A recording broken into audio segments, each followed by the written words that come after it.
tell you about the time I got arrested. The time I got a felony for drug charges. I got possession with intent to deliver and conspiracy of possession with intent to deliver.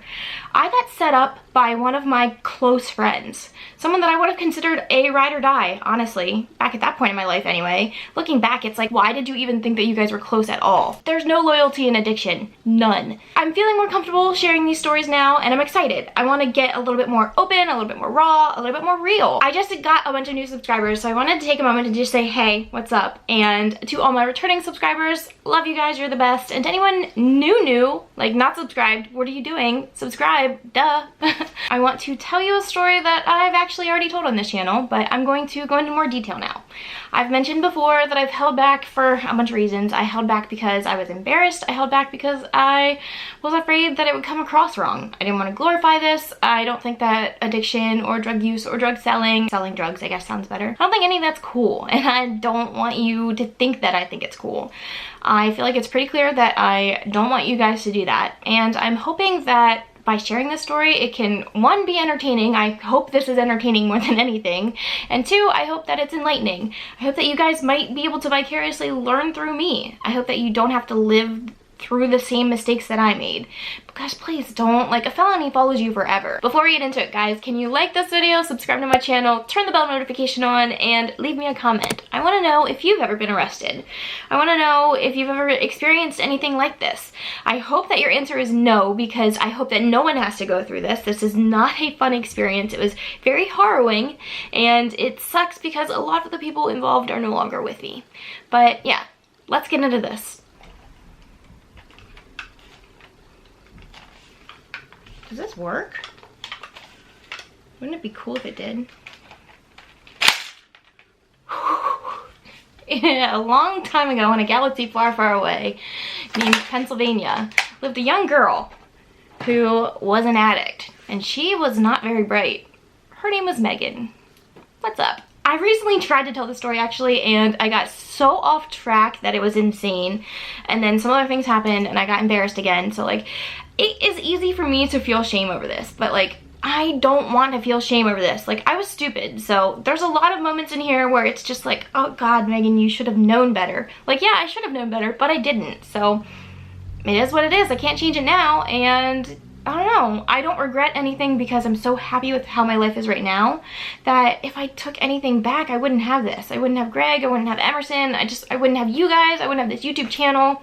So yeah, no regrets in this house. Okay.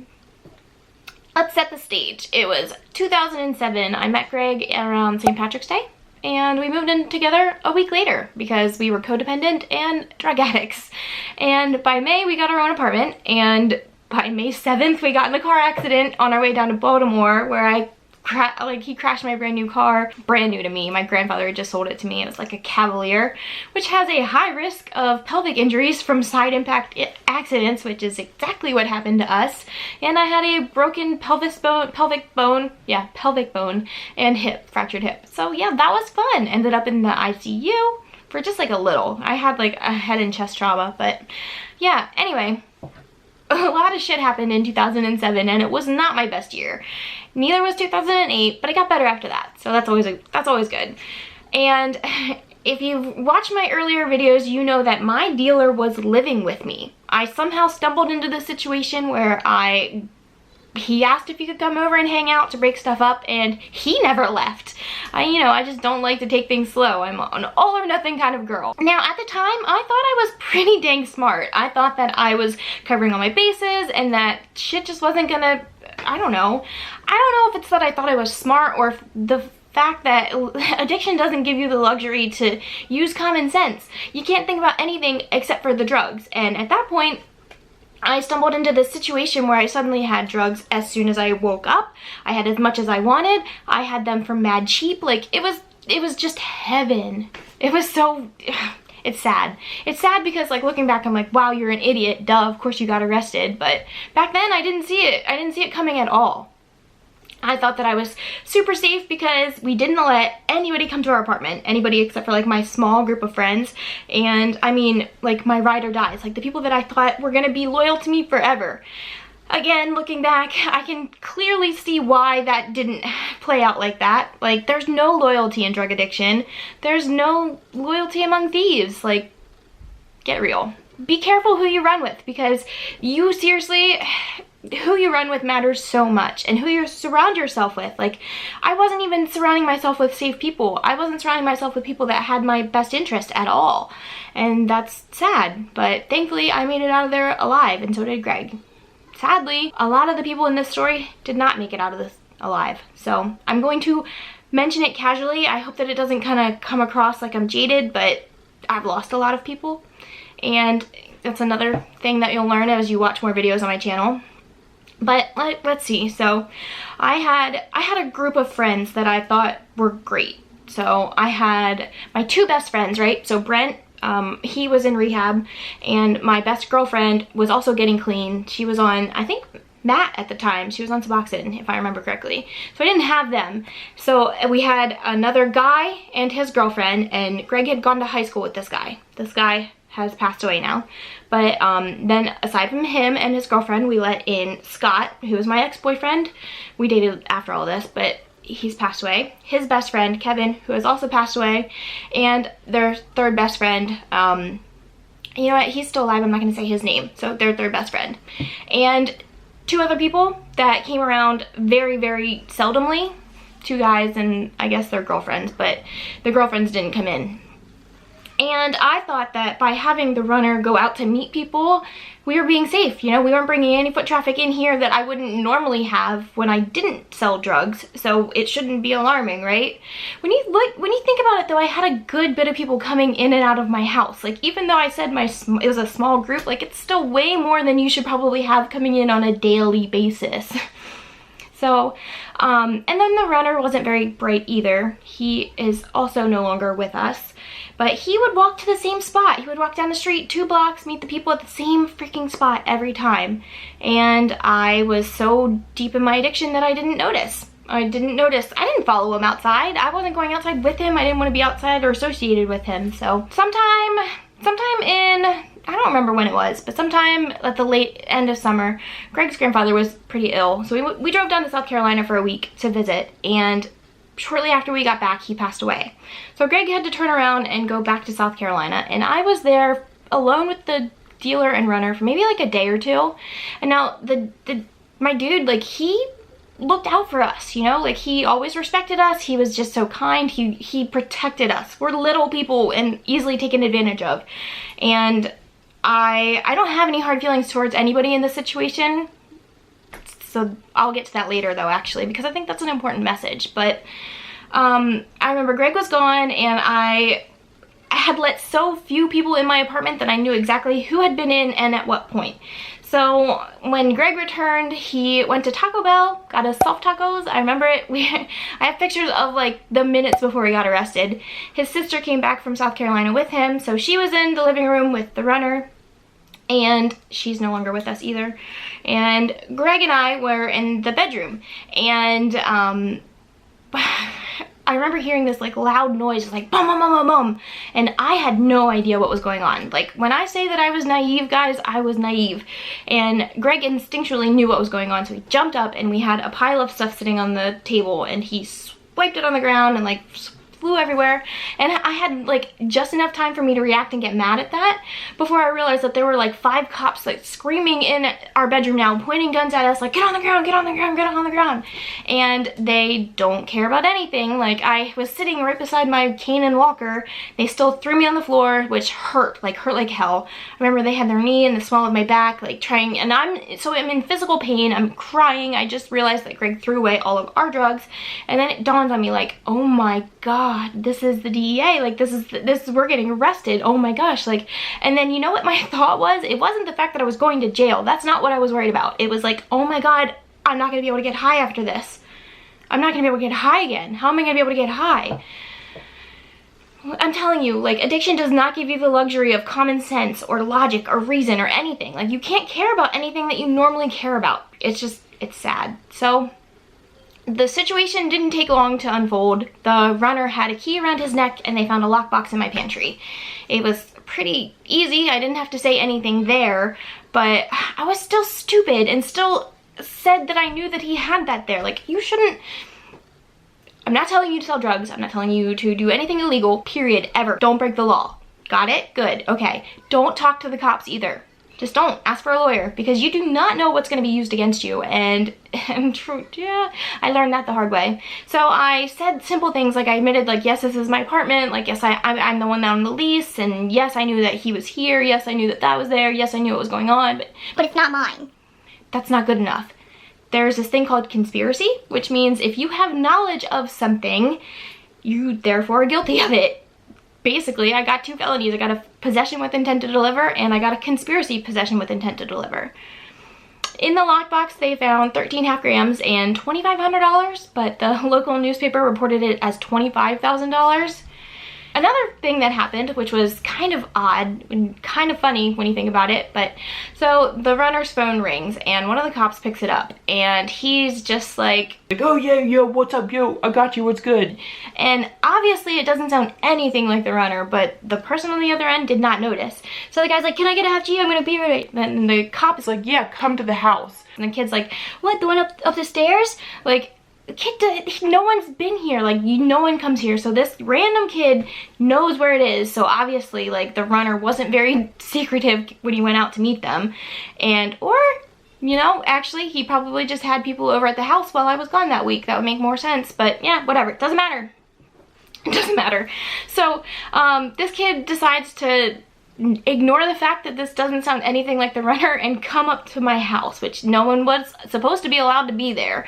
And, you know, he probably was while I was gone, but he got up to the front, or got up to the door, so we're on the 2nd floor, and he opens the door. Well, I guess the cop opens the door and the kid realizes what's going on and he's like, oh shit, and runs down the stairs right out of his pants. Like, he literally was in his boxers when they arrested him. It's like, y'all, you're stupid. I'm stupid, you're stupid, we're both stupid. But like, addiction doesn't give you the luxury of caring. Addiction doesn't give you the common sense. I will say that so many times. It just doesn't. So they took us down to the station, and like I said, I implicated myself more than I should have. I said things like that I shouldn't have. Just by saying that I knew it was in my house was enough for me to be charged, period. At that point, they didn't have to do anything else. They took us all to central booking, and it was freezing. We were there all night, and then the next morning we saw the judge. So the judge was like, okay, $50,000 bail. Fuck. And then like 2 minutes later, he says, you're gonna be released on ROR, released on your own recognizance. Which I still don't really understand what recognizance means. Doesn't matter. I was released. Greg was released. The runner was not. The cops at the scene were like, oh yeah, you're just gonna get probation. This is gonna be nothing, blah, blah, blah. Like, no guys, like, are you stupid? Sometimes I don't think that cops know like what they're arresting people and what the charges actually hold. Like, what they're gonna actually be sentenced with. But I was guilty. I'm not saying that I didn't deserve it, but I thought for the longest time that I was being released on my own recognizance because I was a young white girl and I was going back to college and I had this nice clean apartment. Like, that's the narrative I fed myself.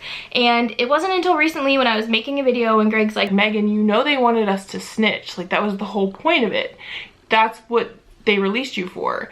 And yeah, they did. But luckily I was going back to college and I got both of us out of that town. I don't know what I would have done, and it's not a conversation I really want to have on YouTube, but like, I wish I could say, I don't know how I feel about snitching because I'm of a different mindset now. You know, I think clearly and rationally. I think that I made mistakes and I should have been arrested and done time for that, like 100%. But like, I think I kind of understand why some people do it because, I don't know. There's just no loyalty in drug addiction. I'm not gonna sit here and lie and be like, yeah, I would have never snitched. That's not what I would have done. Like, no, I probably would have because I was an addict and I was scared. But I didn't have to. I got a really good lawyer and we were able to be given an IPP sentence, which is called an intermediate punishment program. It was actually the last one that they offered. They went in and did a whole new DA in my area. I don't really know how the district attorney works. I don't know if it's like a local thing or a state thing or, you know, county or state, but it doesn't matter. I was offered this program and took it right away. So we took a plea bargain. So we did no contest, I don't, you can tell how much I remember. Obviously not much, but I just remember that we took a plea bargain and my sentence was 11.5 to 60. Yeah, I think that's how it works out. So I ended up doing 7 months work release, 4 months house arrest, 5 years probation, which my probation ended up turning into parole because I moved out of state. So let's go back to the whole like incident time it happened. I remembered exactly who had been in my house at what point. I can't say that the buys didn't happen while we were gone for that week, but I genuinely believe that they were well, Greg was gone, because I remember getting the paperwork and they didn't care. They didn't black anybody's names out. So if you're gonna snitch, just know that your name's gonna be all over that paperwork. The cops aren't going to protect you. They're not gonna care. They're gonna use you to get you to roll on people. So just be aware of that. And I saw my close friend's name all over that paperwork.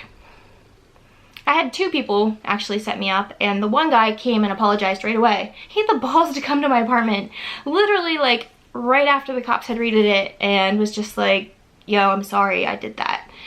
And I remember being so desperate at that point that I didn't care, because he also we live so close to Baltimore that everybody goes down and picks up like a little bit. So like I was just desperate for anybody to trust me, and he automatically trusted me, which was kind of stupid too if you think about it.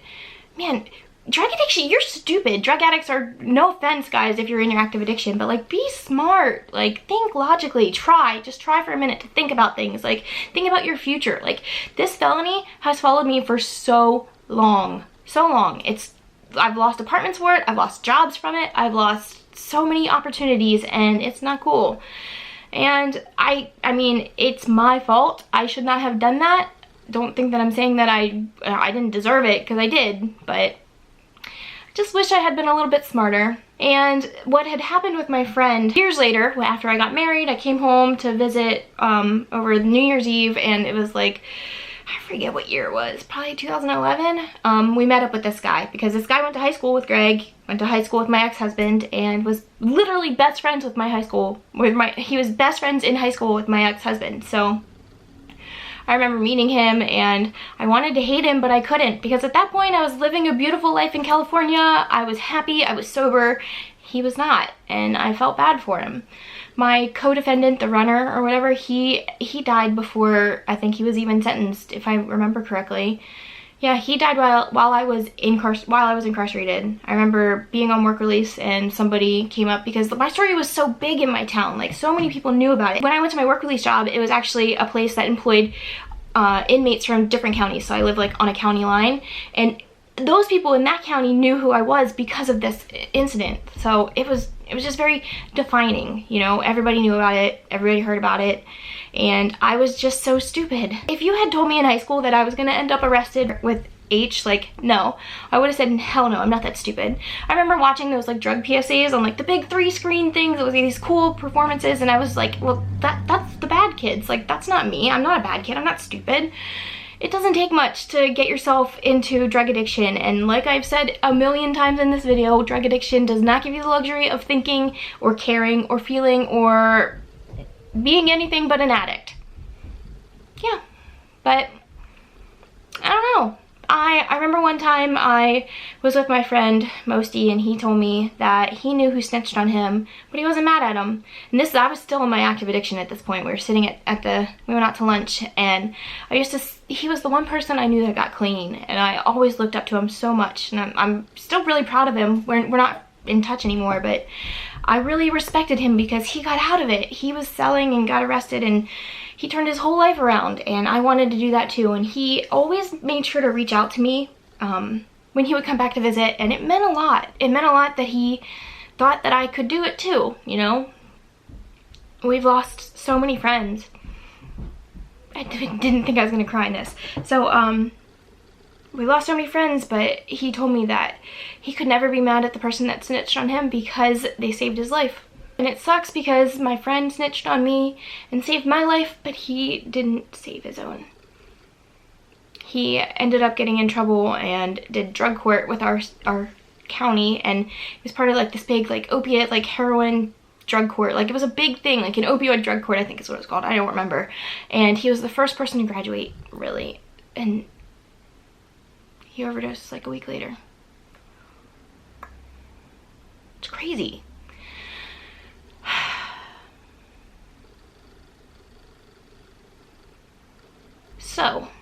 The moral of the story is, I don't know. The moral of the story is don't be stupid. Don't be stupid. Don't break the law. What does Jess say? Stay safe, stay sober, don't break the law. Listen to the girl. She's on to something there. I didn't mean for this to get so sad, but like it's kind of hard to not tell a story where so many people have died wouldn't it not be sad? So I don't know. I hope that you like this story. If you like this kind of interaction and you want me to tell more stories like this, be a little bit more open, a little bit more raw, let me know. Leave me a comment. And yeah, that's all I have for today, guys. I will see you in the next video. Bye.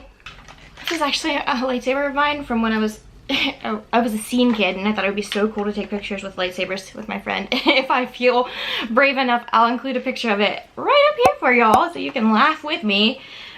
Laugh at me, it's okay. But